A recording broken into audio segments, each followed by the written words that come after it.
Tanpa kita sadari, sebenarnya dalam kehidupan sehari-hari kita itu sudah menerapkan penerapan dari gelombang cahaya loh. Misalnya, dalam penerangan, salah satu penggunaan utama dari gelombang cahaya adalah sebagai sumber penerangan, seperti yang ada pada lampu listrik, lampu sorot, dan lampu penerangan di rumah kita menggunakan gelombang cahaya untuk memberikan cahaya.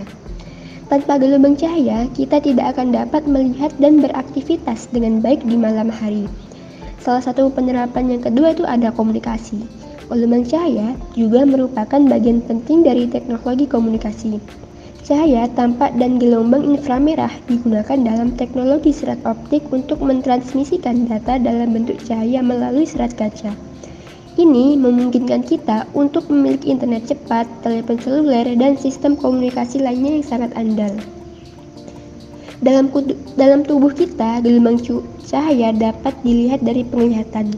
Mata manusia mampu mendeteksi gelombang cahaya dan menerjemahkan menjadi informasi visual. Kemampuan kita untuk melihat dunia sekitar, mengenali warna, bentuk, dan detail, semua bergantung pada gelombang cahaya yang dipantulkan oleh objek dan kemudian ditangkap oleh mata kita. Proses ini melibatkan refraksi dan fokus cahaya oleh lensa mata. Gelombang cahaya adalah sebuah gelombang radiasi elektromagnetik yang partikelnya terdiri dari partikel-partikel kecil yang disebut dengan foton. Gelombang cahaya memiliki beberapa sifat-sifat yang membedakan dirinya dari gelombang lainnya. Gelombang cahaya termasuk salah satu gelombang yang berhubungan dengan cahaya. Oke, sekarang kita akan membahas tentang sifat-sifat dari cahaya. Yang pertama ada refleksi atau disebut sebagai pemantulan cahaya. Misal nih, ketika suatu cahaya mengenai suatu benda, maka cahaya tersebut akan dipantulkan kembali. Besar sudut ketika cahaya tersebut mengenai benda tersebut, ketika dipantulkan kembali itu sudutnya akan sama besarnya.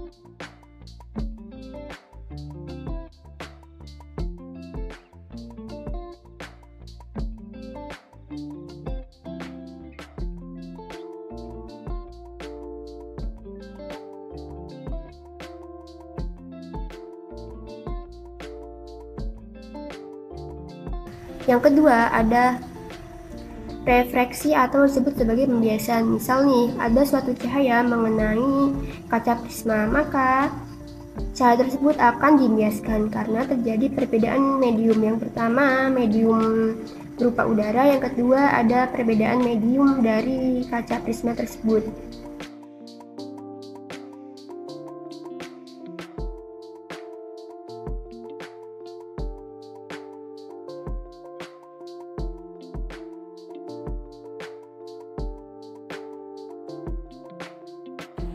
Nah, kemudian saya akan menjelaskan tentang pelenturan atau difraksi. Pelenturan atau difraksi adalah pembiasan gelombang ketika menjalar melalui celah yang sempit, atau dapat juga disebut dengan ketika berada di suatu tepi yang tajam.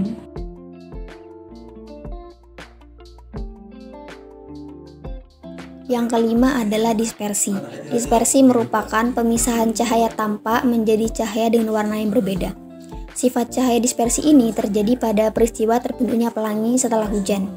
Pada peristiwa ini, cahaya matahari yang aslinya putih dibiaskan oleh titik air hujan sehingga menghasilkan berbagai warna yang disebut sebagai pelangi.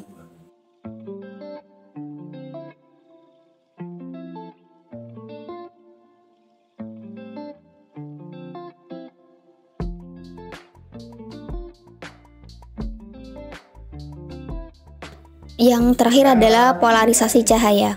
Polarisasi cahaya adalah keadaan di mana intensitas cahaya berkurang karena sifat cahaya yang tegak lurus dengan arah perambatannya. Keadaan ini membuat cahaya terbatas untuk satu arah bidang. Dan jika diarahkan ke media polarisator, maka intensitas cahaya berkurang karena berkurangnya komponen gelombang cahaya.